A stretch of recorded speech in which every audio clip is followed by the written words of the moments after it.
I think the flu shot was such an ordeal. And then it's a race. Good evening, Port Johnson Management Committee.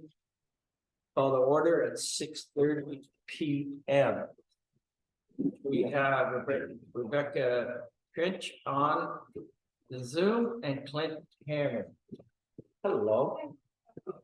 And Miss Hernandez just came in. So before I get going, Clint, can you hear me all right? That's a good start. Rebecca, Yes, through the chair, we can hear you just fine. Clint can too. I don't hear him or see him. He's on. Dory, I can hear you folks. Yep. Thank you. Thank you very much. If I lose you, my apologies. I just got into Toronto. That's okay. Thank you, Mr. Cameron. May I have the approval of the agenda? Any changes or additions? I'll move it. Moved by Mayor Deschamps. I need a seconder. Moved by Mr. Smell. All in favor of the approval of the agenda? Carried. Any disclosure for security interest, general nature thereof? No disclosure? Nope. None here. No, Thank you. Delegation presentation, we have none. Minutes of the previous Port of Johnstown Committee meeting, October 23, 2023. Is there anything to add on the committee meeting on October? Anything? I didn't see anything. Any discussions? May I have a mover on the minutes, please? Moved by Mr. Ward, seconded by Mr. Smell. All in favor? Carried. Thank you. Business arising from the previous Port of Management Committee meeting, if any. Is there any business arising? None. Therefore, we'll move on to number 7. Discussion item. We have none. 8. Action information item. 8A will be the grain operation report. Mr. Moulton, you're on. Thank you, sir. Good evening, good evening. This is October 2023, the overall grain inventory for the month was 120,444 metric tons. It was very busy in the middle of the soybean season, and wheat shipments continue to be high. The traffic for October, we received 103,545 metric tons of grain.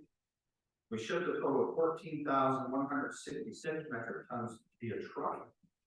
Shipped 51,064 metric tons via vessel and 540 metric tons via rail. The port worked 2 weekends, the 6th and the 30th of the Greenfield, and we loaded 2 CFL ships to Manitoba and the CSL Whitefish October 14th to 17th.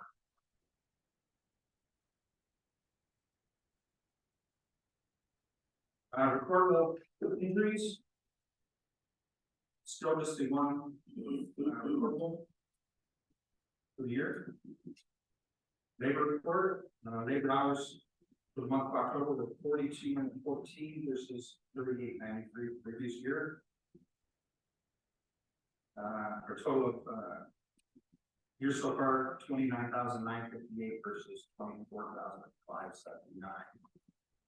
The quality report didn't have an inspection in October. We have one actually tomorrow. And that's it for the operation of the building. Okay, I'm going to start, Mr. McCauley, down at your end. Nothing from. Mr. Epps? Just a quick question. So I always have questions, just the way it is. So we're about 120,000 megatons metric tons. Right now, we're feeling pretty full there right now, or I know we still have the corn, obviously, lots of space for corn, right? But Honestly, you can see from that inventory, there's no corn on it. It's yeah, yeah, wheat and soybeans. So the house is extremely full. Yeah. The annex is empty. right, yeah. But I think everybody's starting to get corn off now. I'm starting to see. Yeah, well, I mean, now it's still not, but now it's the end of October, that's what it is. We're taking, 30 to 50 trucks a day of corn. Right, gotcha. Okay, great. That's good. Like I said, looking good inventory wise and, glad to see the safety. We're still only under one, so. Yeah. Mr. Mayor. Yeah, through the chair, I only have one and it's just for my own clarity and it's the quantity in metric tons, the scale ends at 140. I know we can house more than that. What's the total volume that we can actually house? You know, including the annex. Yeah, and then maybe you can divide it up for me so that I understand what goes where. So 180 total. And it's 140 and 40? About 125 and 55. Roughly.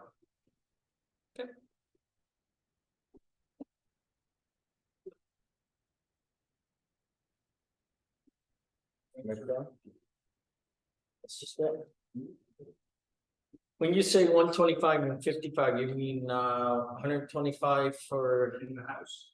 one the house and 55 for The annex. ends, okay, it's reverse of the house, good. Thank you. Moving on. Any other questions?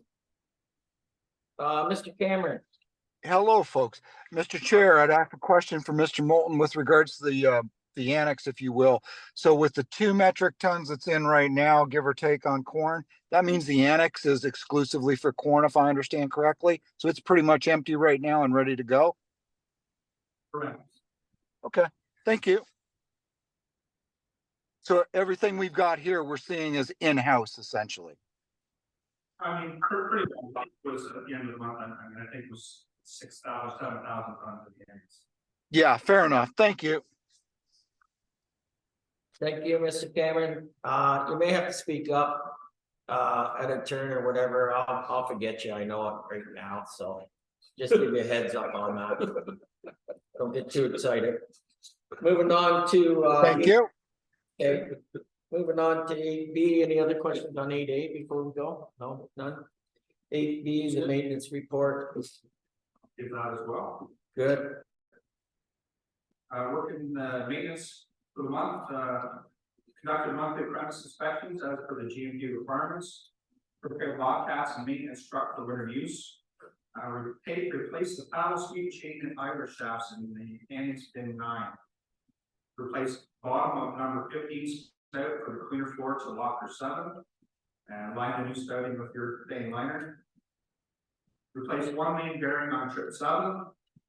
Install dust collection points at lowers 5, 6, and 7 on the conveyor belts to help with the dust collection. Items from the work order log, weekly and monthly dust system inspections and maintenance. Work in the electrical area, work with mill rates as required. Work with GTR scale to determine the issue with scale number 8. The problem was the power supply to the method label scale controller. The power supply just changed at this time. Replace bearings and gaskets of heating boiler, condensate return pump. Repair an electrical outlet and bin floor in 413.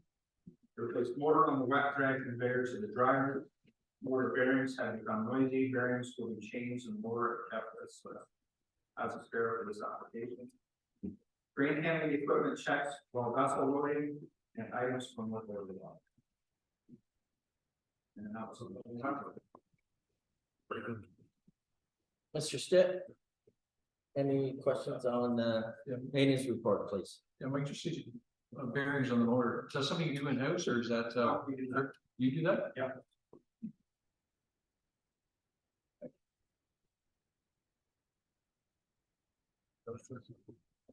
Mr. Mayor? Nope. Mr. Ward? No, I'm good, actually.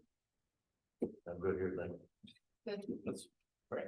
Just quickly, dust collection points, so with that being done, that may help our ongoing green inspection. I mean, it'll every time you lose the dust, it's certainly gonna help. I mean, it's taking probably 25% of it. Some to do a little work on it, but that's certainly that. First of all, so you make it better environment to share the work in. So that makes it probably Great, thank you. I just have a couple. One, I see you're saying we're getting prepared the Bobcat for winter. Aren't we getting a new one? Or isn't it here? it's not here yet, I think, I don't know if that's. In November. There you go. But anyway, we'll still use what we have. Now, is that going, did we trade that Bobcat, this one, or we're gonna keep it? Keep it then. Okay. And when you say replace bearings, Mr. Stitt said, condensate pump for the heating system. Do we do all of our, like, big motors? Do we rewire them, or do we send them out, or do we have spares? I don't know if we have too many spares on any of that big stuff. I know we try to keep bearings and stuff and we change the bearing, we bring a new bearing in. But if a motor goes down, 90% of the things. okay, good, thank you. Any other questions? 8C, we're gonna move on to capital project report. I would think. Thank you, item number 3, what I'm gonna do is, one of the things we just, we do not, what they are. This is right again, we moved to 2024. There's on number 8. We had an RFP closed on November 14th, and we did not receive any bid for the repairs on the shooting area. We had 5 companies come into bid, but after 6 companies come to bid, one property right away, with a smaller commercial construction effort from Ottawa. So it was supposed to be big for them, so they got it right away. Thought we were going to get 4 different bids, and 2 of the guys that are supply a primary bid, I think, getting funding and stuff to support other contractors. And the 2 guys that are interested in double work did not have the time. They had other projects on the go. We needed more detailed engineering. We hadn't done the detailed engineering for this project based on the links budget. We had done some pre-engineering there. The contractor wanted to this, but this is our liability, our market. Thank you very much. So rather than spending $100,000 for something that wasn't going to be used, we decided to tender another design bill. So there's a variety of reasons. At the end of the day, we can only do it. Next up for us, we've got 2 companies that are interested in bidding on the project. We just have a discussion with them to see whether they'll take it all on or just determine whether we do the detailed engineering work now and all we get back out to the design. Again, we've got a few minor parts we're waiting on. We'll finish off with the $5,000 part. We have the generator repair is almost complete. Or again today working on the wiring and don't know if that's done with the end of the day or not. It's very close to being complete. Bobcat, as mentioned earlier, is unit provided last week. They did their inspection checks and they expected to be delivered tomorrow. The only caveat there is that it was not coming on the bucket. They ordered the wrong bucket for us. We had a couple weeks before they got the right one. That's why there's the pre-inspection. Yes, so we'll get the machining, we'll get the man left, get the force. So it will be usable once we receive it. New rain dryer. The wet bins, that is an RFP currently right now. It closes on November 29th. We'll have an idea of the cost at that time. And then all the other items on the list, we covered the previous promotion.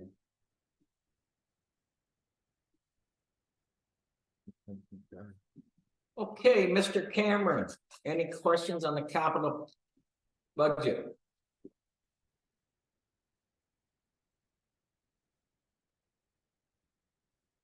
Thank you, Mr. Cameron. Mr. Stitt. No. Okay, No questions. Sorry about that. Couldn't get it off me. that's okay, thank you.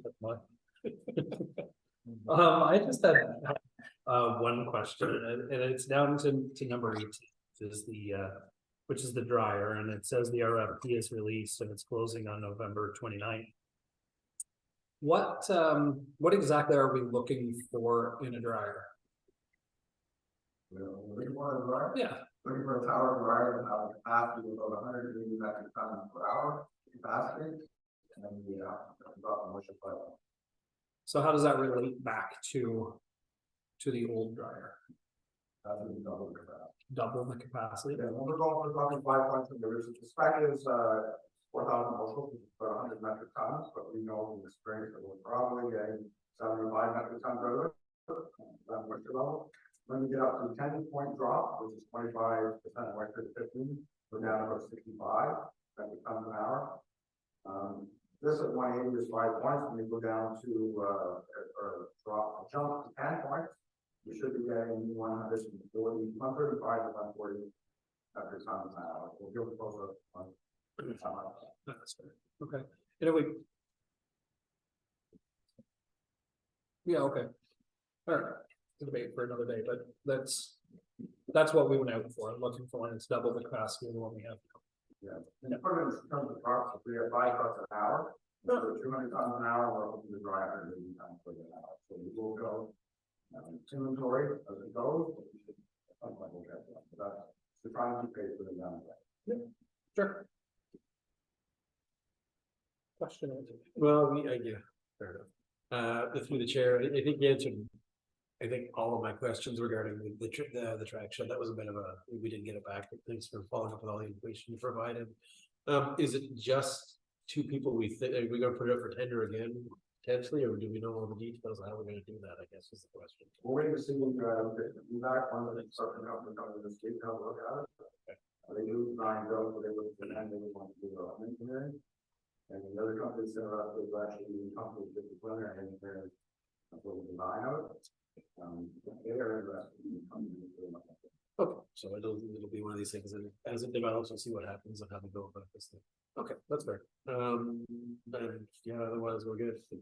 I don't have a spare bucket for you for the Bobcat, unfortunately. I'll always put them order, so it should be, it should have. Questions to the chair. Just wondering, on number 2, it says the rail repair. What kind of repair are they doing? Like, where was it? That's generally a calendar, and there we go a wide variety of repairs. This year happened to be the main crossing.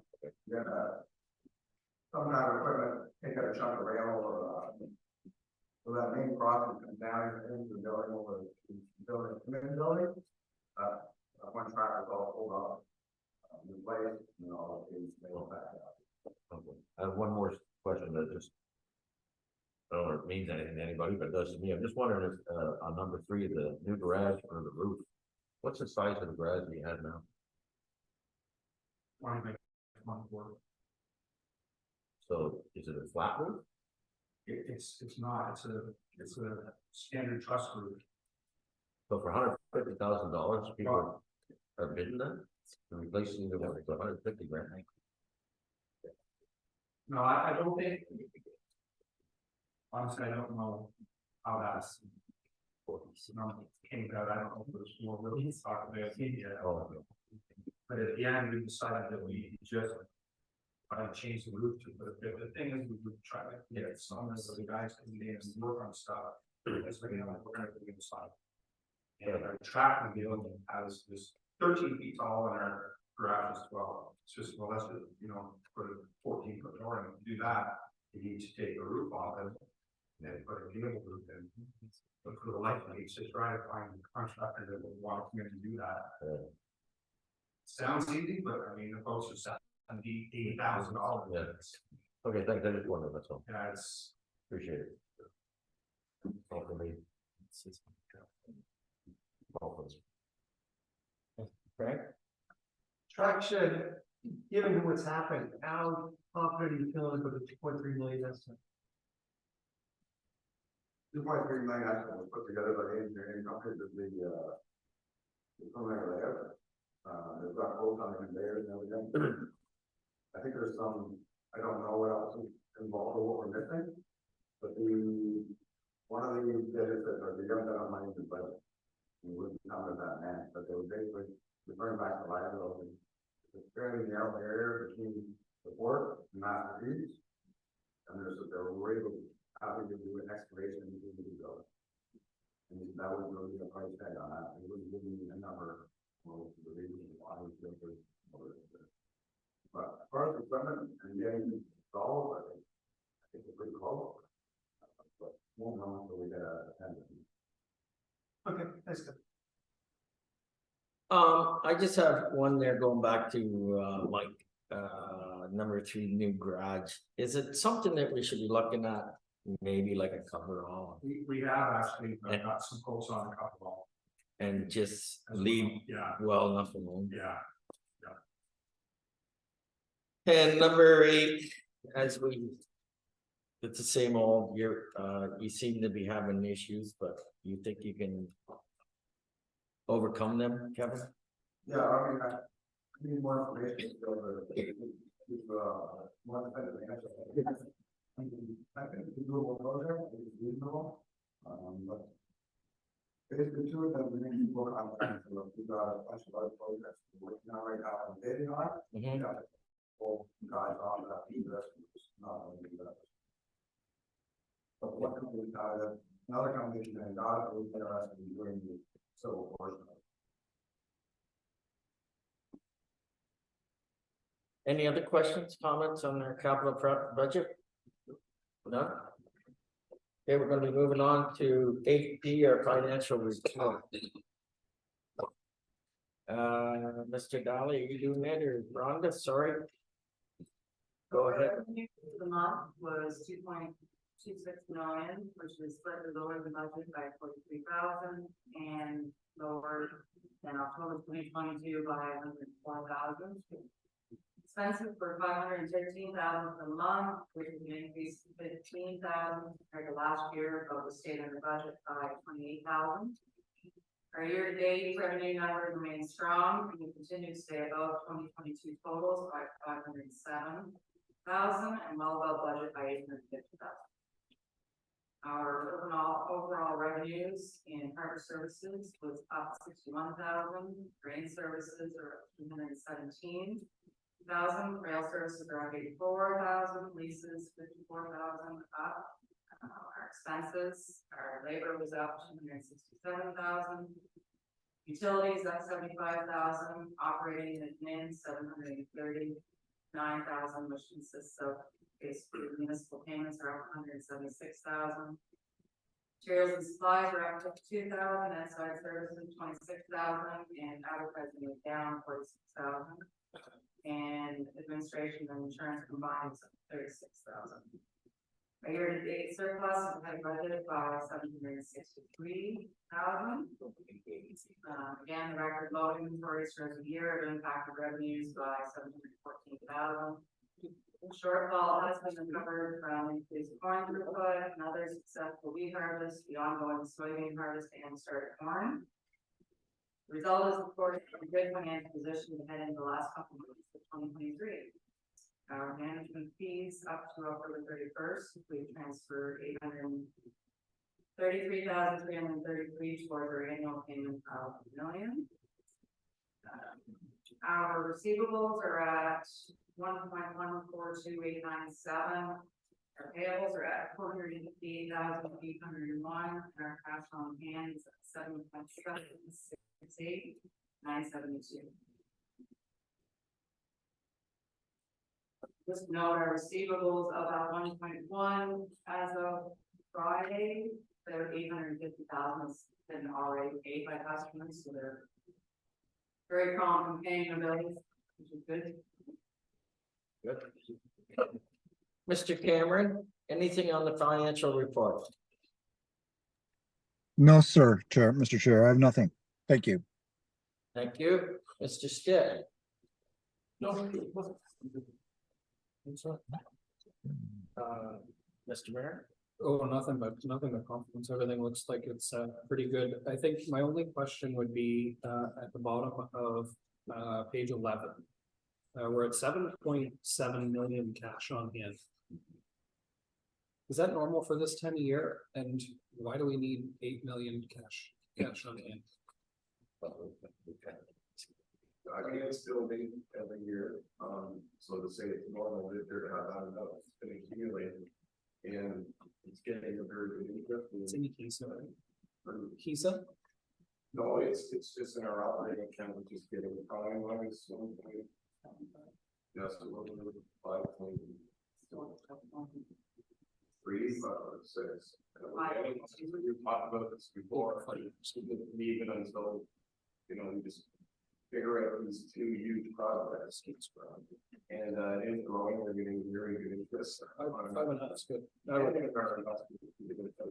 Yeah, they're at 6, right? 6.4. That's where I was going. That's all good. Good, as long as it's got a 5. That was my conversation, was a little bit about that as well, but it was more about the, it was high because we, because we haven't been able to attain some of the capital projects as well. I know we had a forecast for it to be much lower than this, but we just couldn't get around to it. So get around to spending is probably the wrong way to say it, just things happen and we didn't get some of these projects done, so. I get that part of it. And the other thing I had was just I know we've been talking lots about labor costs and stuff through the year, and for some reason this month it really shows that when you look at the increase in labor costs year over year from last year, it sort of represents proportionately, maybe a little bit more than proportionately, but it sort of follows the trend as far as the revenues goes, and it just makes more sense all of a sudden. So anyways, by the way, good thing to say about the numbers. We look great, and that's good to see. So thanks. No comment. Miss, One question just on receivables. Do we have a significant concentration in receivables at all? Do we have 1, 2, or 3 parties that would represent the majority of our receivables, or are they well diversified? We've got our top few brokers that definitely hold the biggest share. Right? Yeah. They would always be right? So, And they're the ones bringing in most of the time too. There's probably the top 3 with hold a big lion's share of it. So those are the ones we need to monitor on an ongoing basis, just from a credit risk perspective. Yes, but I think that they're always, they never typically go over 30 days. Good, thank you.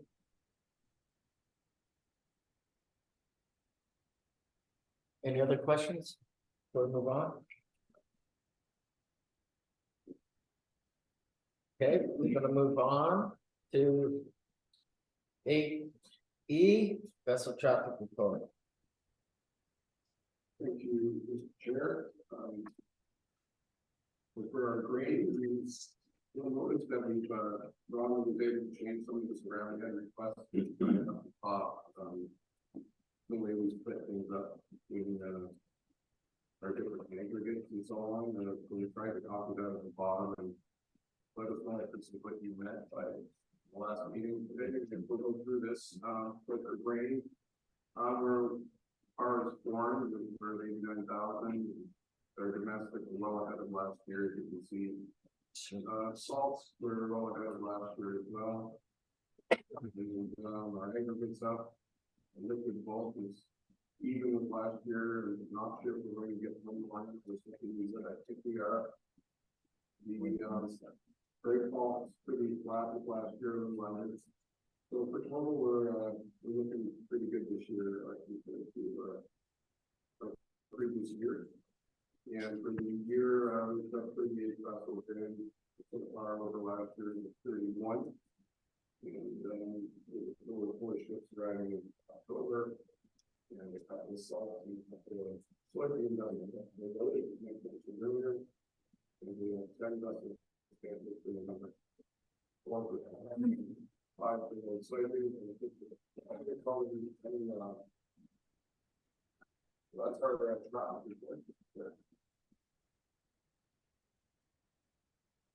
Mr. Cameron? No questions. Thank you, Chair. Thank you. Mr. Stitt? Sir. Mr. Mayor?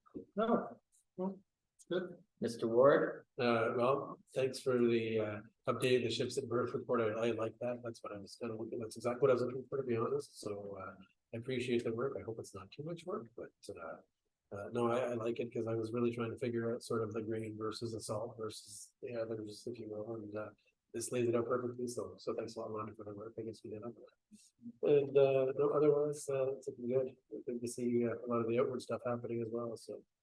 It's good. Mr. Smell? Mr. Harris? Thank you. I just have one, Robert, and that's, harbor service, like what I see, it's going in the right direction. We're going up, I just. No beggar shouldn't be choosers, but I wish it was a little higher. We're working on this. I'm glad it's going in that direction. Thank you. Health and safety. ADAP, I'll take that, Mr. Chair. okay, Following health and safety, environmental activity was conducted by Prevention and Regulatory Solutions. For a month, we had 2 new hires that we brought in, and we conducted orientation.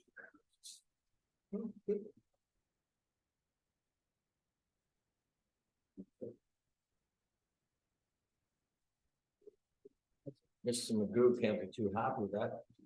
There's a lot going on there. This is right now. Yeah. I'll see him next Tuesday. So. He's having an operation. It's funny enough, it's not even really downhill and got slipped up and then suddenly over 3 months time, just to the point where you can hurt the boss. So you get a new hair? John? Yeah? Didn't know that. Frank, anything? Nope. Health safety? Good. Mr. Smell? Good. Mr. Warren? Mr. Cameron? Nothing, your chair. Thank you. Yeah. No, I'm impressed that you found 2 new employees. No? Yeah, we're cool. How'd that happen? Good luck. Young guys looking. Something on a resume. Good opportunity.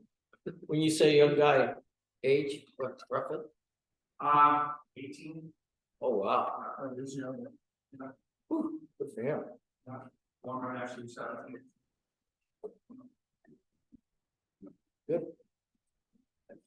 No other questions? Just, I think we should all commend you for the financial results, and everything else, but safety results. Very costly, it can be very costly. Sure can. Negative side, so glad to see you're doing orientation, and that's great stuff. Yes, thank you. Gonna move on to 8G, the GM report. Thank you, Mr. Chair, in the marina dock, we're waiting for vehicle permits to proceed. As you know, field construction with the contract for that, so we're looking after that for us. We're still going to step in with these, a lot of delays and see if we can help that along. We have an average meeting on November 16th. You're not aware, basically the decision was that the court doesn't have to apply to the Ontario Energy Board in order to proceed with the project. There's a threshold there of $2 million. If the county goes $2 million and more, we've got to go through the Ontario Energy Board, which can take right now it's around 2 years to get a reply. However, they told us that because we just need a station and not very much pipe, that we don't fall under that. So I guess that's the good news. The other side of it is that it's estimated to be around 2.7 to 8.8 million. So we've the next step in the process is the request of international vote, which is what I thought we'd already done, but apparently a year later, they needed another 3 months to come up with what I'm told to the penny vote. So that's, we gave you a go ahead that we certainly want that to happen. We did say that we expected that was already done, but I don't mean to laugh, it's not funny at all, but it's kind of comical that we're, a year down the road and 2.7 million is what we gave Captain like a year ago. So, not impressed. Anyways, I talked at the end of this report and the recent correspondence. You're aware of it, I'm aware. The ODS reading, we're now reviewing video footage. it's hours and hours of film, I've gone through, probably 4 hours of it, speaking to different areas and so on. And it doesn't look that wall on the elevator that I've talked about before, it's just in bad shape with what the, I'm talking in here, so that's good news, I think we have more light than that. The other dock, the fourth dock, it's in that center slip, on the other hand, is in really bad shape, so we're, looking at engineers developing their report this time and we'll bring that forward to the committee. We all know the same ones, seaway spray, the thing was reached, did not really have a direct impact on the port, but potentially indirect, influences and, so on, but we're in a good position and now we got back up before they go straight. And I just wanted to thank the mayor and you can extend our thanks to the team and the people for their support letter in regards to, giving some action, taken to get everyone to sit at the table. We met with, Logistec and chief fertilizer companies to discuss, before John river distribution, Eastern Ontario. We have a follow-up meeting that will take place. Basically, we met and then we said, well, let's go back and give us a breakout of it. We know the whole project, and so they said, okay, let's follow up in a couple of weeks. That's where that's at right now. We're having our, this is the representatives from the company in Turkey to discuss bringing the event. And so we're putting together with that. You know, we don't know how to, asking if Canada or not. Everybody said everything. That's the one I told you that they get call it at 5 on Saturday morning and then work and you come over and it seems legit. It seems interesting, but it's like everything. You gotta go through the motions and then does it end up being business for us? Sometimes these business opportunities can take 2 to 3 years to develop. Something like this, it's a totally different supply chain right now. It's going into Houston and making its way up to Western Canada. So yeah, we're looking at a potential of coming to port instead. So we're doing we had our just sort of meet these meetings called Logistec. And we were discussing the other information that has been approved. Potential rebar that is definitely robust, possibly to come through the port. So we're hoping that we're going to do it in the test. I'm told that it won't be very much, maybe like 250 tons of rebar, but just to see if that makes better sense to come through the port and the ability of the roots, maybe the way of met with S&P, their natural gas brokers to discuss the potential savings in natural gas. And we were organized second meetings, and I've asked Sean to take part in that. So we're going to do that on the 21st later this week. Or GM and office manager, part of the benefits review organized by the township's treasurer and participated in the township's review. And that's my report. Mr. Cameron, any questions on the general manager's report? I do not. Thank you, Mr. Chair. Thank you. Mr. McCauley? A comment actually relative to Enbridge. I don't know whether any of the rest of you, but I got a survey from Enbridge in the last week as a customer. And I was really intrigued because they were saying this is about our priorities going forward. And a number of the questions were about how important it is you, and almost how much would you be willing to pay for us to enhance economic activity, as opposed to simply reliability of supply or the price of supply of natural gas to me as a retail consumer. It's how important to you is economic growth, which speaks to issues like that. So clearly, I was very much on the side of economic growth, which is quite a survey. And so somehow that's influencing your process. The only question is relative to the rebar. So in effect, the other alternative would be to take rebar all the way to Thunder Bay and ship it by rail from Thunder Bay. The question is it better for a ship to come only as far as the rest? It's not going all the way to Thunder Bay by vessel. It's going to Ravensbend and well. So, And then getting on rail to go west. Yeah. Interesting. I try to, confirm that part, but it's not just going from, they don't wanna have to go through the Great Lakes, the same time. Yeah. So by going west, they don't have to go through the lakes, which is a lot of time for us to get through the Great Lakes. Absolutely. Interesting. I just never think going west, I would have thought Thunder Bay was the automatic, but they don't want to spend a lot of time on the lakes, that makes sense. Okay, thank you.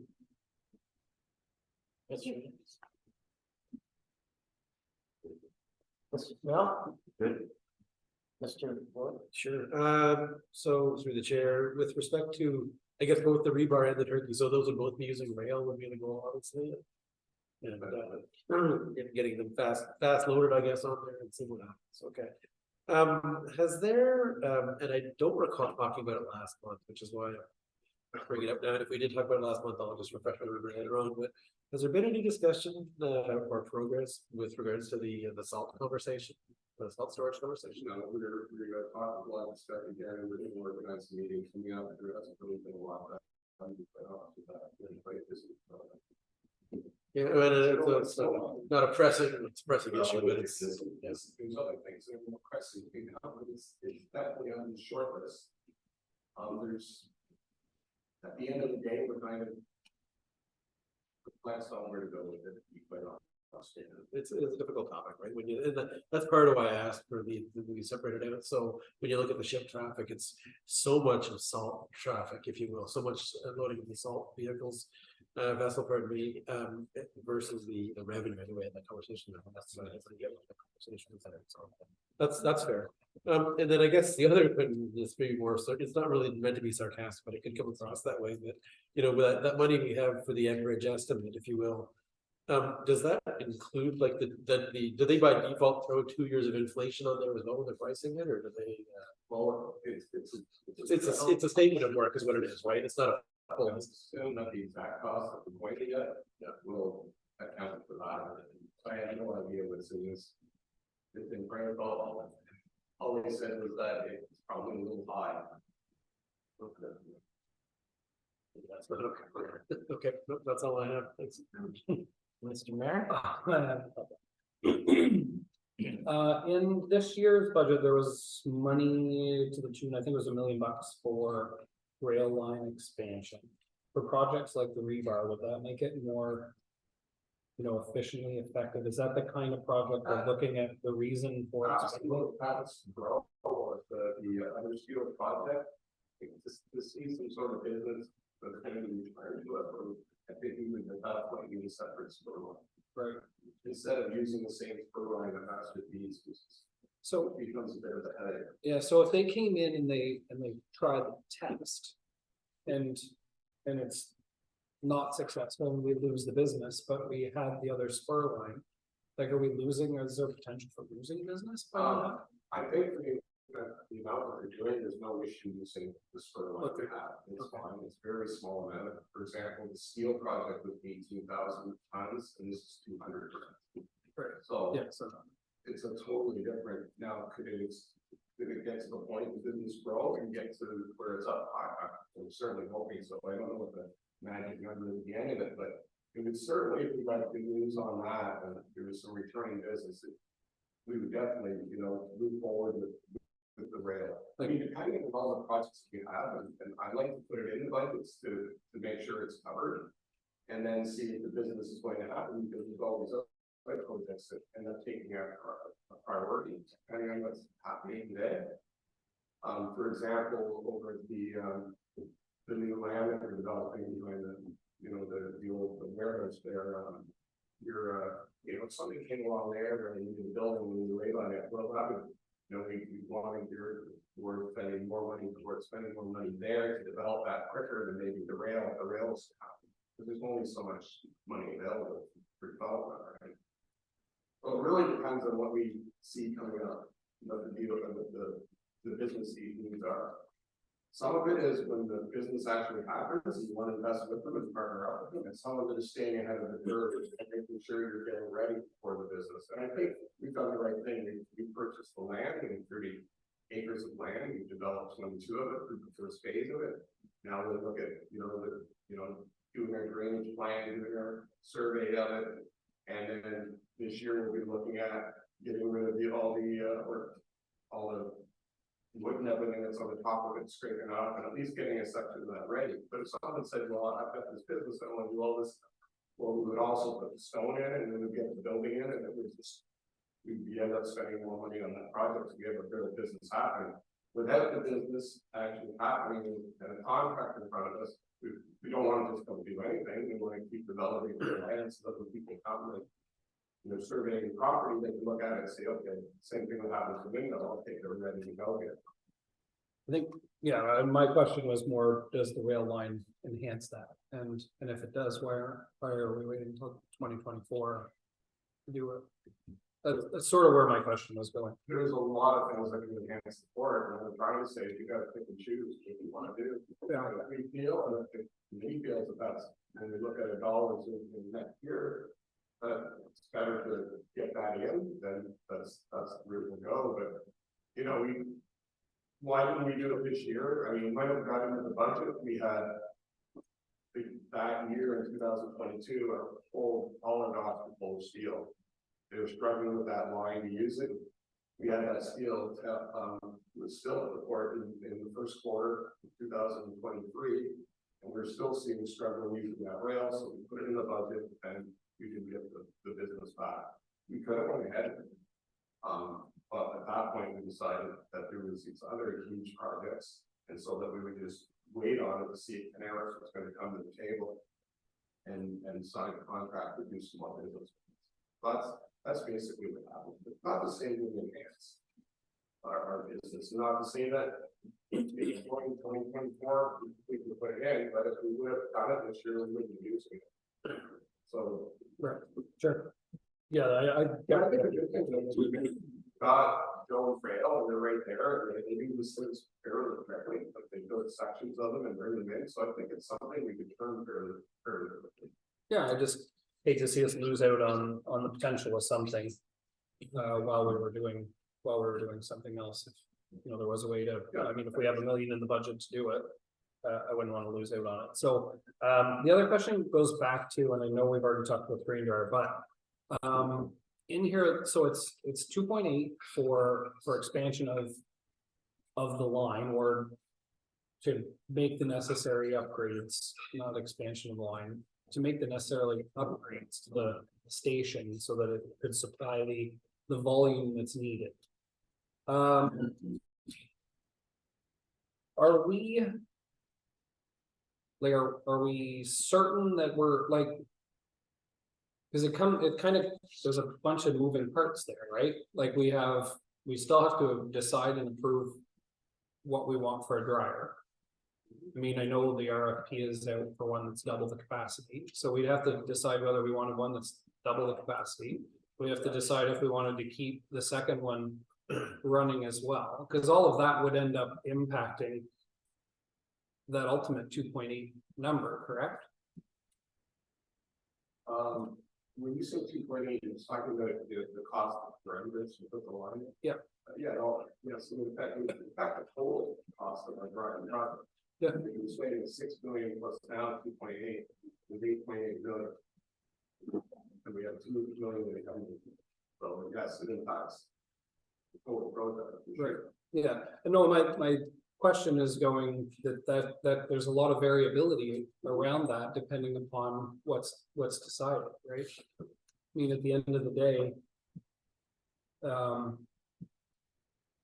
you know, when it comes to the business case behind an 8.8 million dryer, is there a business case there, or is there a business case to replace the existing dryer and not do any work to the existing gas line? Like, to me, there's still a lot of questions. There absolutely is, and so thinking that we're going to get an answer sooner than later, we've been delaying the dryer tendering process, and then we got to a point that we can't get any longer. Let's get this tendered out, which Kevin has done, but by then our deadline, I think we're talking in November now before we get prices on that, right? So then we'll have a more accurate price at least on that. We know that we have $2 million available through funding from the government. And we're just not sure on the Enbridge price at this point. we're not sure that if there's other pressures, would it be or whatever, maybe that price would drop. So there are pieces missing still, but we had to get the dryer going, but we're all, I think we're in agreement that it doesn't make sense to get a smaller dryer out there because there's still going to see, there isn't enough gas. And that they would have, we have to have a station anyway, so when they came back and said, hey, we've got to put the station in, but we'll be able to run both dryers, you'll be able to get the one that's rated at, I think it's 76 million BTUs, 72 to 76 million BTUs. So that's, at least we got confirmation that we can do that without building a bigger pipeline. Right. I had no idea that was going to switch over to the station, but it did. So is there a lot of moving parts? There absolutely is. When we get the prices from the dryer, at that point, we come forward and proceed. I think we might have to wait till January to see what we want to do with Enbridge and what their final price is. Is there any other funding available? At that point, whatever we end up at, we have to put that all together to see what is the cost benefit and what is the return on investment. You know, there's a big return on investment in drying. I mean, we see it. We see it with soybean drying. We see the results of dividends going into the township and huge amounts of money in drying. It's also a service that we provide to the local producer. So that, you know, I can make the argument that we have to, you know, we're a service as well, and we have to make a return in 3 years on everything we do. I could make a good argument that no. I mean, we're providing a service to the farmers who are bringing in all the product. So how much is that worth when you're doing a return on investment, right? So is there all this, we put it all together, is there still a payback? It certainly is, but we have to bring that forward to you once we have the pricing all together. Yeah. But Kevin has all that. And I think that's fair, but where I struggle with that a little bit is, you know, we're gonna basically triple the capacity of drying that we have. And we already have a full port now. And so I sometimes struggle to understand why we need 3 times the drying capacity when our port's already full and we managed to do it just okay. Okay, well, we have one dryer that's dedicated to one commodity. And so when we start to bring soybeans, that's it, it's on soybean. So we actually turn some business away from corn because we can't bring the corn in until we're done all the soybeans. The soybeans gotten longer and longer to harvest, they plant it more and more, so now we're not only October doing soybean drying, we're actually October, end of November, and the beginning of December, and then we switch over to the corn. So it's kind of, you know, you're talking about getting as many constraints as you can in your business, and that's constraint rate. So we feel that by putting in the dryer, remember there's a 5,000 ton grain bin with it, and there's wet bin with it in what we're going to be presenting. You're also going to be getting more storage with the dryer going in. So you're going to be able to bring corn in. Right now we can only bring dry corn in until well into December, and I think we do lose some business from that. So that's what we're going to do. You know, what's what Kevin's working on as return on investment is how much extra corn do you think, or what corn can we get in? You know, what is that quantity? What's that going to give us for revenue? And so just based on that, without even looking at it as providing a service, what's the return on investment? I'm just saying it's, you know, I come from Walmart where the return has to be under a year. This probably would be 7 to 10 years, but it's still going to be a return. Does it hinge on having more ships? Like, I mean, there's only so much volume you can take. There's only so much that you can dry. Does it hinge on having more ships and being able to move product out? Not really. You mean more ships coming in to pick up what's there? Yeah. Well, Well, at some point you're gonna fill up the port, right? Right. I mean, we don't want to, but Well, we want to, you know, get as much as we can in. So if more ships show up, remember we're keeping the corn out at the annex, the soybeans at the house. We keep a little bit of corn at the house, because we do have occasional investment that goes a long way. So we have to have some in there.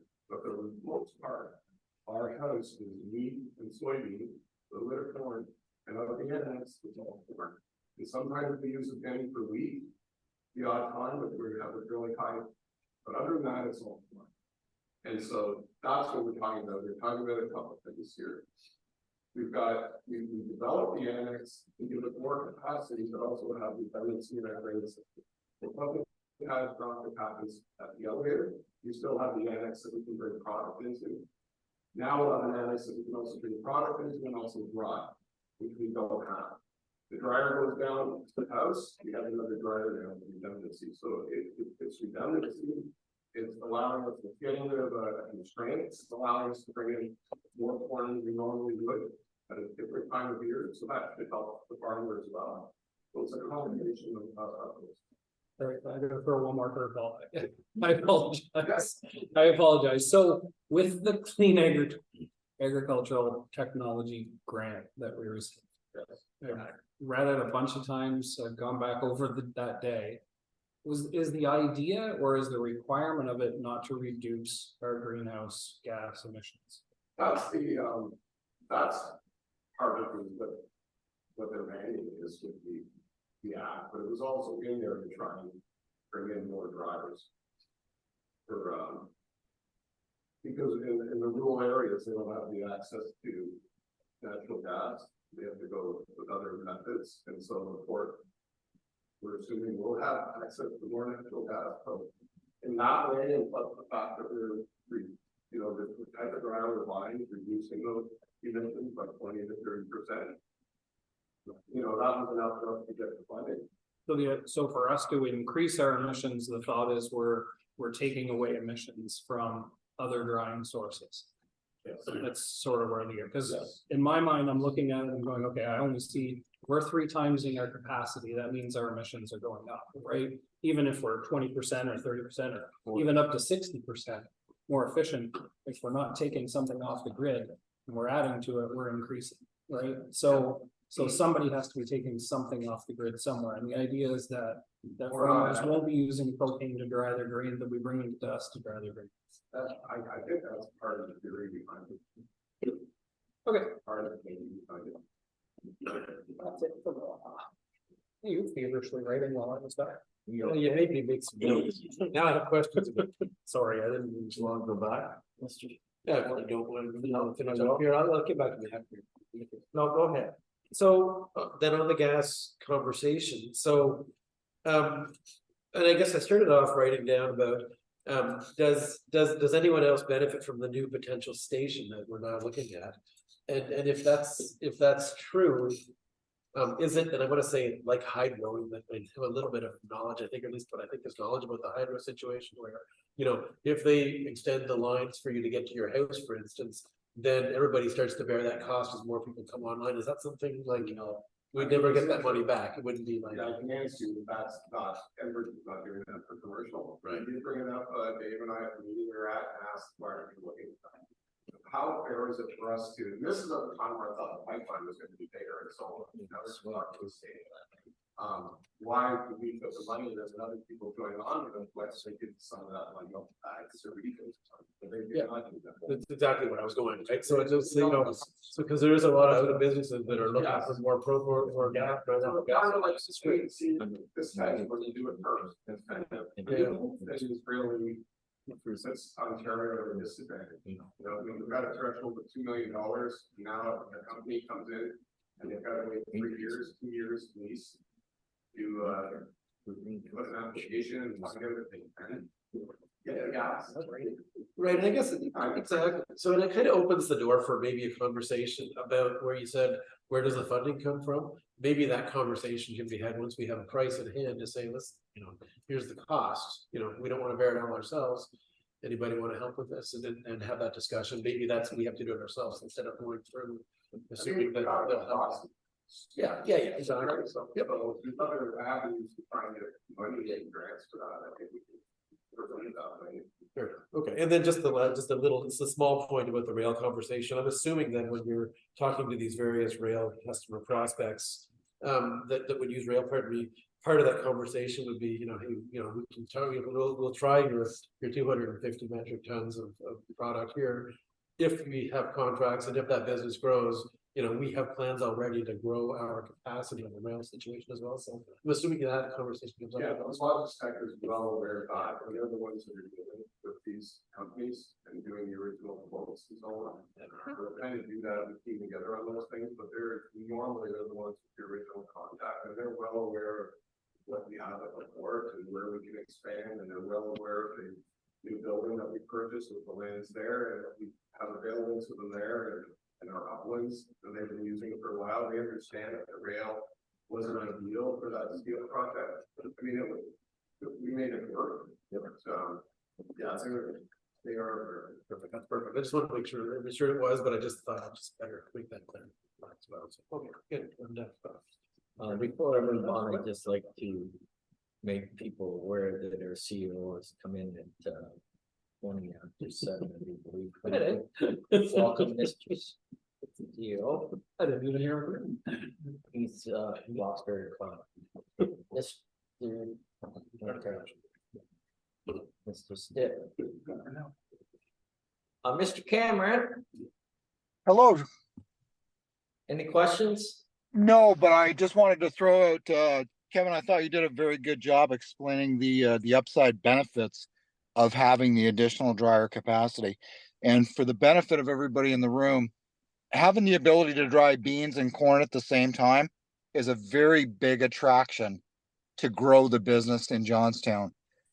The other local dryer that's a big one in our area is Broad Grain right now, and they are absolutely tapped out every day on corn, shutting down farmers, and are not even drying beans right now. So it's a real feather in our cap if we can market that capability.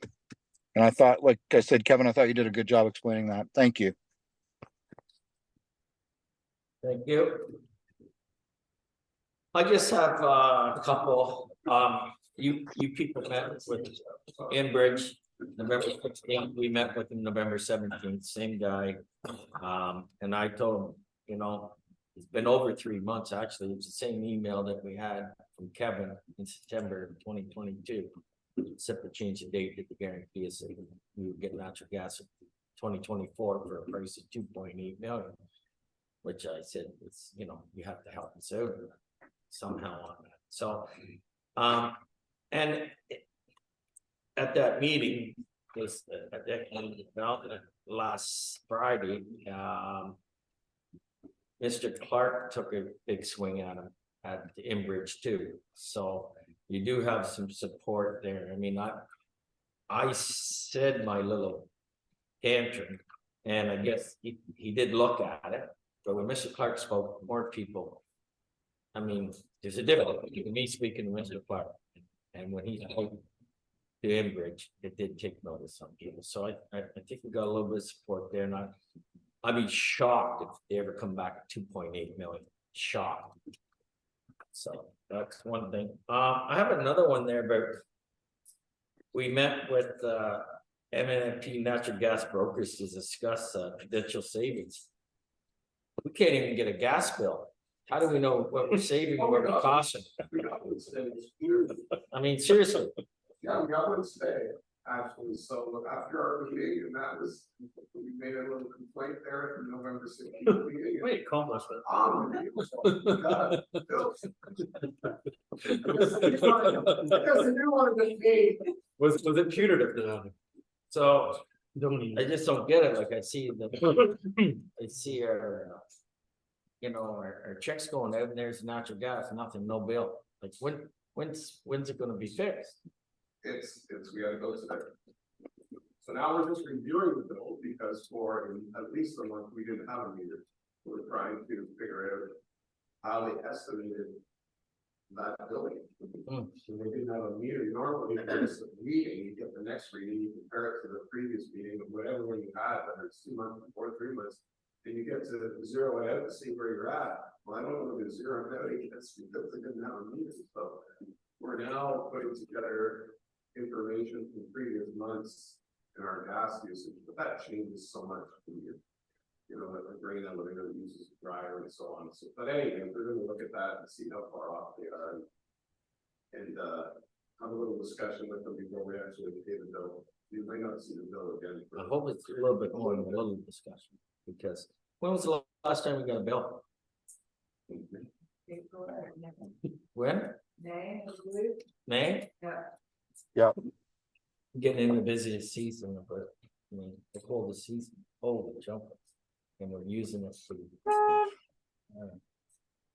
Anyways, and just for the record, I'd just like to make sure that I'm gonna be at the monthly team meeting with Logitech. We had that discussion today, Robert and I, with the ongoing whatever we have going on here with Logitech, which I'm glad I see that they were working hard to give us more business coming in, which I love to see. So thank you. That was a well done, Robert, on that part, on your general manager report. Any other questions before I move on? Okay, I'm gonna move on to 8H, the 2023 financial audit. Who's gonna speak on this? Rhonda, go ahead, please. So looking for our 2023 financial audit service plan. Background is the Port of Johnstown operates as a separate division of the township and has separate financial statements. Financial accounts, sorry, and therefore has their own financial statements. Prior to the start of the auditor's process, a pre-audited package is to be issued to the Port Management Committee detailing the scope of work and fees. This package is similar to the package that would have been received as part of the township process. Included is the engagement letter of audit responsibilities, objectives, scope and limitations addressed to and signed by the Port GM for your information. The recommendation is that the Port Management Committee recommend that committee and council receives and approves the 2023 audit service plan presented by MNP LLP Chartered Accountants.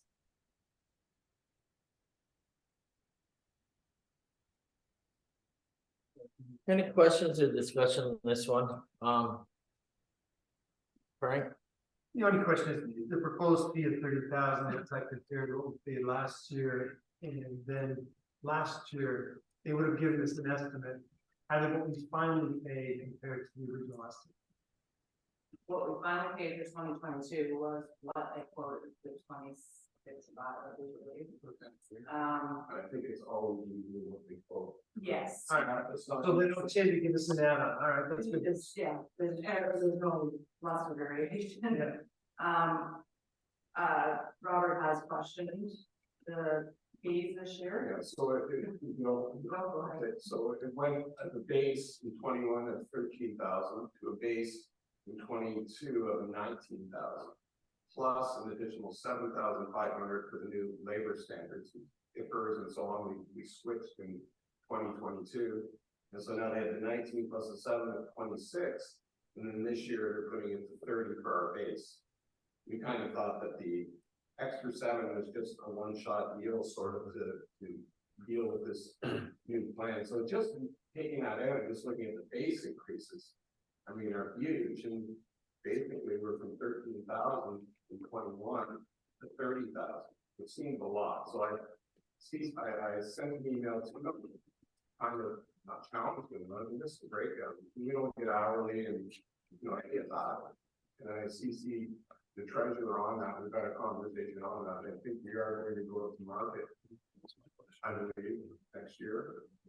And so that's where we're at. There's not a lot of companies that do this, but that's where we need to go. Even if there's just one more, we need to keep them honest, and we need to know that we think that's quite an increase, not just accept it. And M&T had acquired our previous firm, and the lower amount you're referencing was from the previous. So the increases have come through M&T.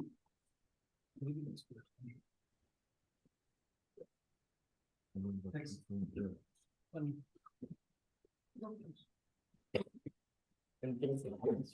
Mr. Smell, Not here. Mr. Ward? No, I mean, it's, I mean, I can't believe there's, if you're able to, double your price in the span of, more than double your price in 2 years, you'd think that more companies get into the industry, obviously, right? So, I'm shocked. I was gonna ask about, I think you just hinted at it, is this the year now that we can decide on a new one, or are we locked in for this year still?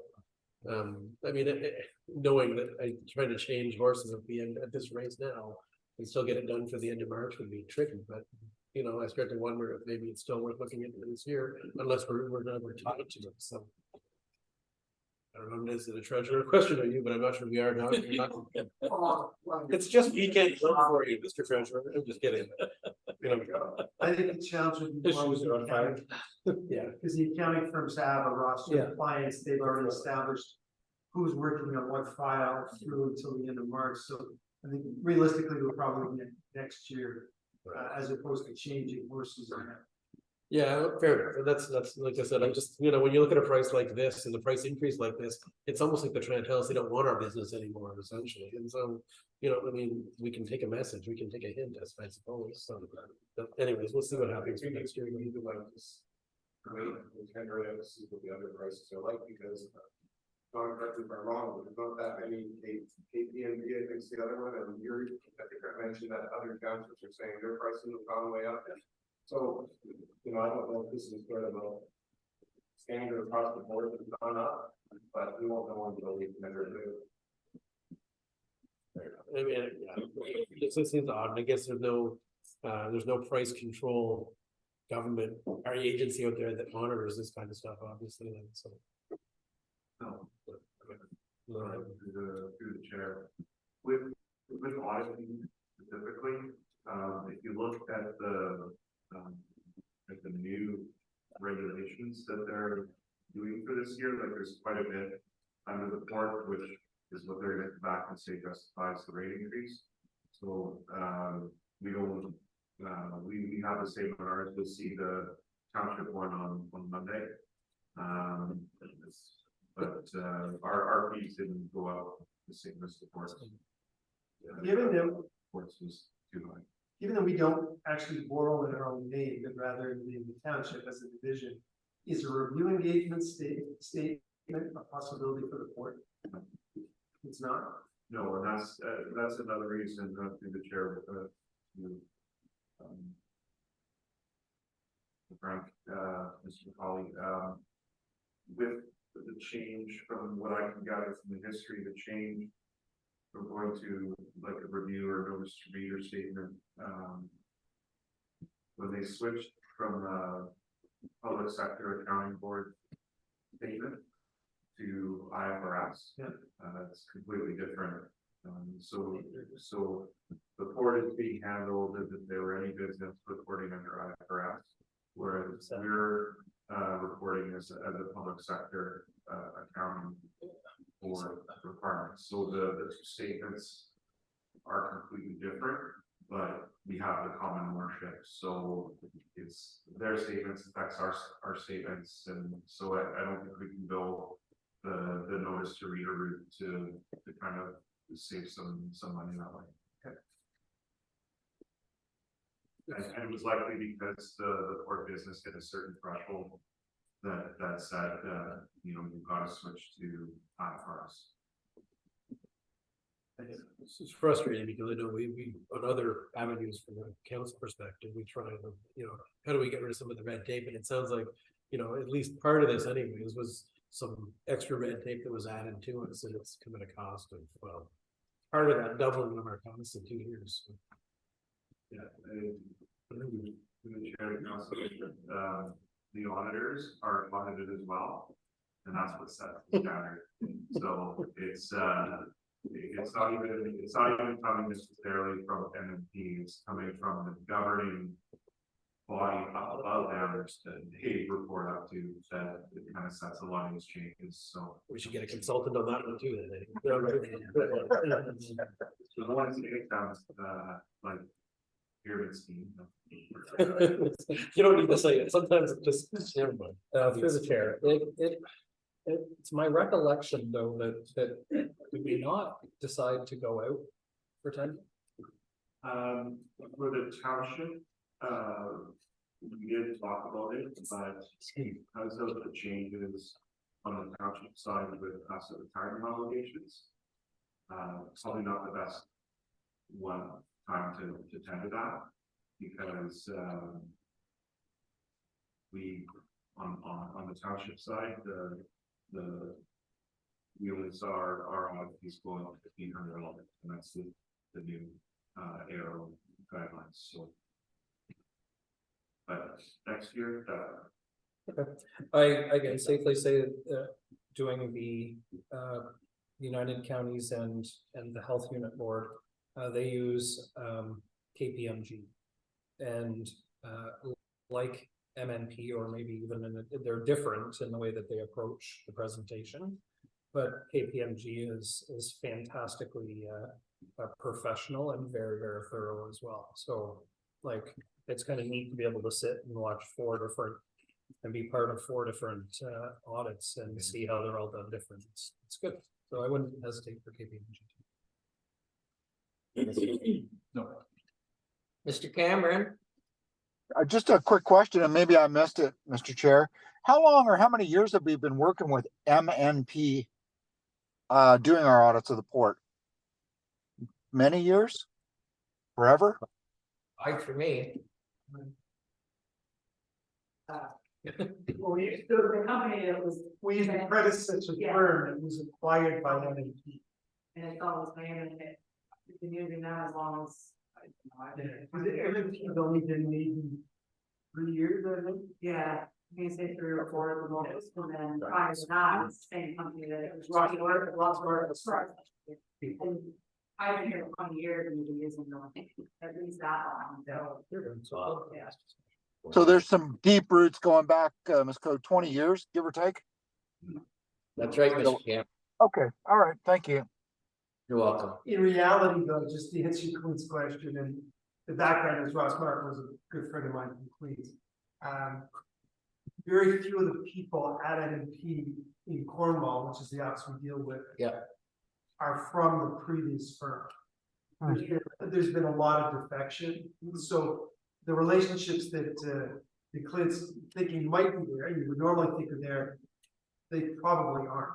But we're dealing with relatively new people compared to the people that were there when Ross and company were doing it. And their service is not. Yeah. That's good to know, Mr. McCauley. You're so new players, but same filing cabinet, so to speak. Yeah, that's a good way of looking at it. Okay, thank you. And like our treasurer says, they get audit too, so I mean, it's, No, absolutely, absolutely. Thank you. I thought for sure, I thought too, like the mayor, that we decided that we're gonna go out this year, but anyway, since. And we, with your advice, we should stay where we are. Yeah, Yeah. given the changes for. Or C. Obligations and, not that that's time to. do those changes. Right. Any other questions? Okay, I need a mover and a seconder for 8A. Grain operations report, B maintenance report, capital project report, financial report, vessel traffic report, health and safety report, GM report, and the 2023 financial audit. Actually, there's a recommendation to. So we have to have I guess we should, on this one, on 2023 financial audit, we need a mover to accept. MNP. I need a mover. Oh, Okay, moved by Mayor DeShant, seconded by Mr. Smell. All in favor that we keep MNP for another year. Thank you. So I'll change that. I need 8A to 8G. I will move. Moved by Mr. Mayor, seconded by Mr. Ward. All in favor? Okay. Number 9. Approval of the disbursements, report accounts. We may have any questions on the disbursements. Any questions on any of them, people you looked at? I'm not gonna go down. If anybody has anything to say, please, please speak up. Nothing?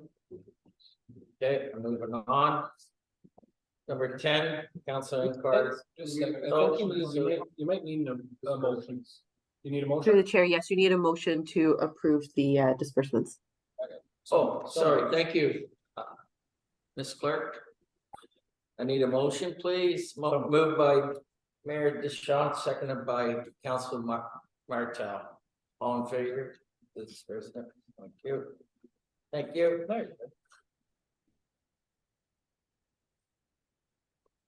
Councilor Incars, you notice emotions. Anything? It's not really an inquiry. I just wanted to acknowledge and thank again, whether they realize it or not, that the port lent the council the tender this past weekend for the Prescott Parade. And it was utilized again and very well received for the Prescott Christmas parade. We had a blast. It was extremely well attended, and the unit continues to hold up well and is experiencing a good volume of use. So thank you for allowing us to do some of it again. That's great. There's gonna be another three. That's one thing I've Johnson do think. It's hard to back up. Yes.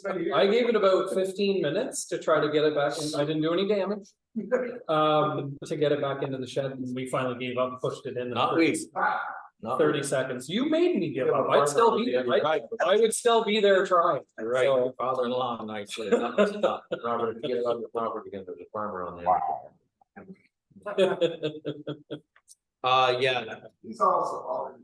just an inquiry too, it's, we're gonna use it again this weekend for a little parade, for Sarah and Jocelyn, for Santa Claus. Yeah, they're just going up a few streets, so it'll be used by Mr. Councilor Smell, yes, so, any other inquiries, motions, chair's report? I have one thing, and that is, in January. Our meeting is scheduled for January 22nd, and all council is gonna be in Toronto at the Roman. I'd like to move it to the 15th of January of 2024, 6:30. Does that affect anybody? Yeah, it's Rebecca gave me a heads up on that, so that's why I'm kind of ready. But that really gives us a bit of time because it's the year end. And Stephanie's covering the week of Christmas. Ron is off until they coming back on the 8th of January, so that gives us like 5 days to pull everything together. So, you know, we can change our year-end report, I guess, and not include financials. And then maybe we can receive our financials, we'll try to have it ready for that. But it may be a little different year-end report. Do we need a February meeting? We're gonna go to budget? That's when we do our budget in February. I was just gonna say if we did one on the 31st, Of January? that gives you lots of time to get everything ready. For that, But then it kind of eliminates. towards the, So would you be, so you're saying that you're, We're away, like, Yeah. we're not gonna be here the 22nd. And we won't have much time to prepare if we have it on the 24th, because we don't get home till the night of the 23rd. I'm just saying that there's a lot to do and I want to make sure my staff have their break. And what about the 30th, Tuesday? On the 30th of Jan. Tuesday, the 30th, January So 2024. Yeah. through the chair though, I mean, as long as we're okay to, and maybe we can't make this adjustment, but I'm okay with just not having the financials and still having it on the 15th. Sounded like that was an option that I heard anyways. We just wouldn't get the some of the financial data. Yeah, Just I don't know how quickly we can get it done. 5 days is really tight, so it's just, 15. I'm just saying potentially we could try and Oh. do that. But yeah, you know, year over number 2, we put a lot of work into that, and it's sort of working reports, but it is just, you know, I look at the previous year. Want everything with it. yeah. Okay. But I like to have everything with you. Is January 30th gonna affect anyone? And would you be ready? January 30th, well, you would be ready, because give me an extra week. Yeah, we'll be right. 30th or the 31st. 31st, oh, That's fine. sorry? Tuesday or Wednesday, whatever.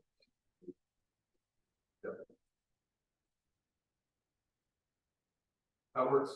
Good for you. Yeah, that does affect the council being on the 29th, because that doesn't council have to receive and approve the financial statements. See, part of the yearly report, you have to receive our financials, not part of the auditing process. And we have until then to do that. I think. So we could make it. So we only receive them, we don't approve them, the board approves its own financial statement, so we can approve them at any. Like, we can have a special council meeting before, like 15 minutes before any of our committee meetings to do it. I think we're fine with 30. Okay. So can I put it in January 30th, 6:30? Is it, is everybody in favor? On, That time and day works for me, I'll make it work. okay, If we need to receive them, though, we can do it at the. next- well, we go 15. Val- So there's no parade. Valentine's Day's parade. Well, we'll need some snow tires in the new budget, but Okay, that's, So, so that's chair's report. Are you done? no, that was just the, That was- I think it was- there was the motion, right? no, that's my chair's report. Councilor That's it? Curtis motion was already done. That was my chair's report. Okay, Asking to so- change the date. Question period? Question period, Steve? None? Then we're Okay. going close. Who's got close? So we are going into close. Who's got Moved by myself, seconded by Councilor Ron Smale, the committee proceeds into closed session at 7:56, as a matter proceeding section 239 2D, labor relations or employee negotiations, specifically collective bargaining update and minutes of closed session dated June 19, 2023. Well, we're gonna put against the whole thing. Thank you. I have a question? All in favor? Closed session, thank you. I take a 5-minute reset. And we will return at 8:05.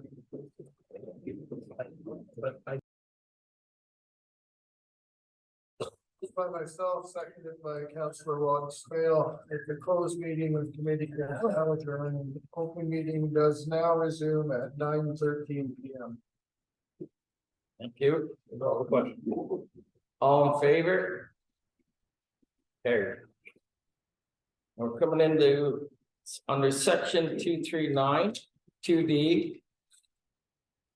The labor relation and employee negotiations.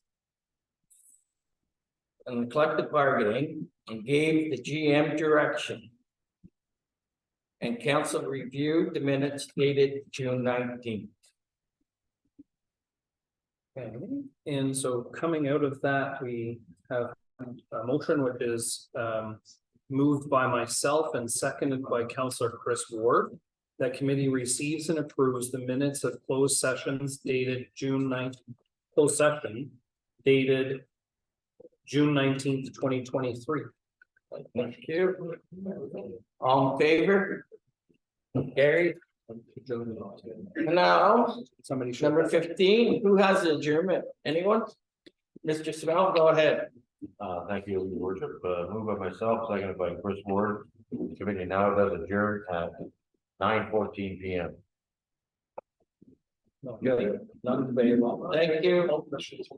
All in favor? Carried. So you gotta sign on to it.